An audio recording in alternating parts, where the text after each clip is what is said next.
Hello, my name is Ben, and I'm talking about COVID, carols, and a question. Can God make Christmas any better?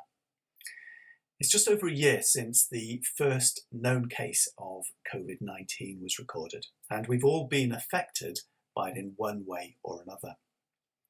I work as a respiratory physician, and so I care for some of the most seriously ill people with COVID in our hospital. And I've never seen anything like this before. So many people dying from respiratory failure. I've seen the awful suffocation that occurs as the lungs become so congested that they can't absorb oxygen anymore. I've also seen the fear and resignation in people's eyes as they realise that they are dying.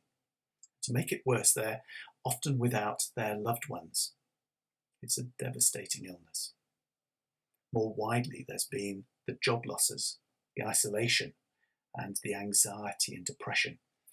COVID-19 is leaving a deep scar across our society. I'm also a Christian. I believe that around 2,000 years ago, a man called Jesus was born.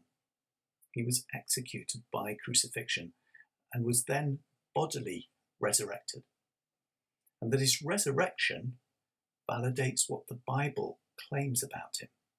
Claims that he was God who chose to enter human history and live as a man. I've been asked how I can believe this and be a doctor, because we all know that people generally don't resurrect themselves. Yet I consider the evidence for the historical Jesus is compelling. And this means that putting my faith in him is the honest response to that evidence. You may reasonably ask how I can continue to believe this given everything that's happened this year. After all, the Bible also teaches that God is almighty. That means he can do anything. The Bible emphasizes that God is loving. Yet how can both things be true? When we look at the suffering around us, the logical conclusion would be that either God is all-powerful, but he's distant and uncaring about the pain that his creatures face, or that he's loving but unable to stop the pain. Surely, if he's all-powerful and loving, he'd do something about it. But the fact that we face so much pain suggests that he's not both, or that he doesn't exist.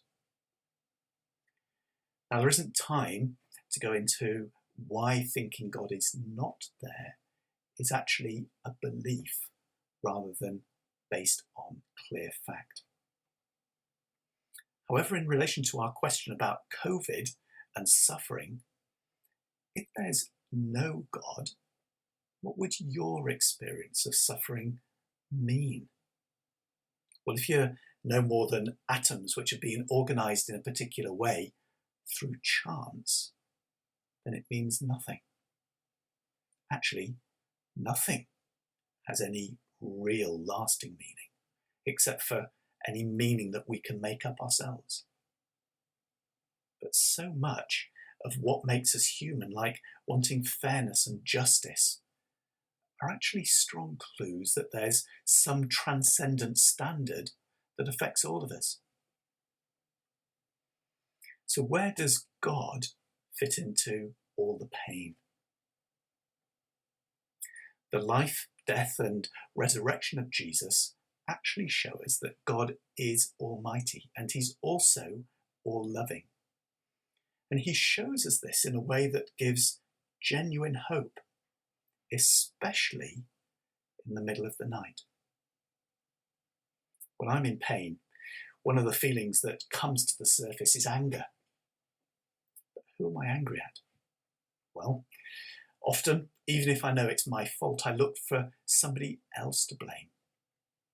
During COVID, I've had families angry at me.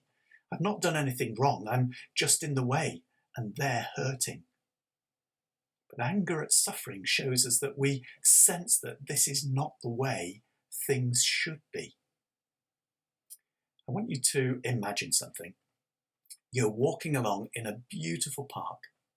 The sun is getting lower and giving that beautiful golden light of early evening. You're having a really enjoyable conversation with your best friend. You're completely at ease with one another, and you're laughing so much that your sides ache. It's lovely. It's a picture of the way God intended his relationship to be with you. Yet it seems so far away from COVID. Lockdown has shown us how much we miss good company and beautiful places. The isolation of lockdown mirrors in a small way how we've become estranged from God.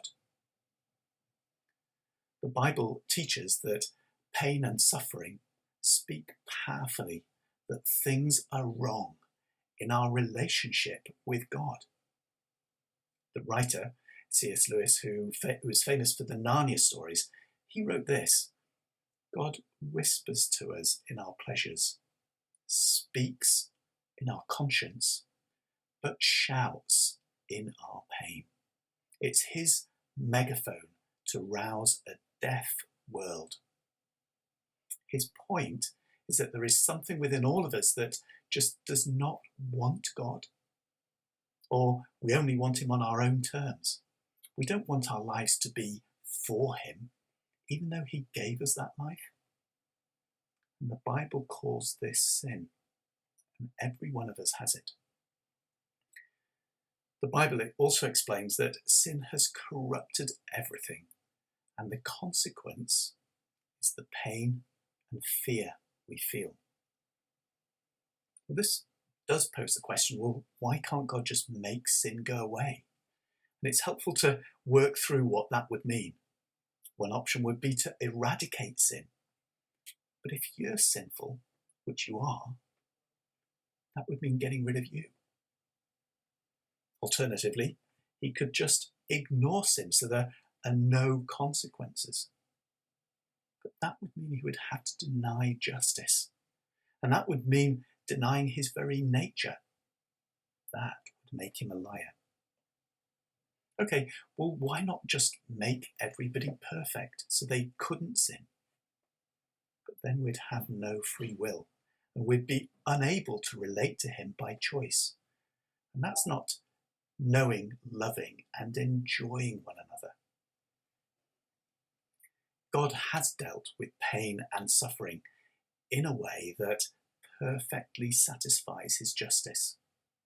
It's also the only way you can have a relationship with him that he wants for you. It's why Christmas is so wonderful. The birth of Jesus all those years ago was the fulfillment of God's plan to deal with pain. It's impossible to separate the events of Christmas from what happened at Easter. The poverty and humble circumstances of Jesus' delivery at Bethlehem foreshadow the humiliation of his death. The anger you feel when in pain is a pale reflection of divine anger at the cause of pain, sin. That divine anger and justice was not directed at the sinner, but at Jesus on the cross.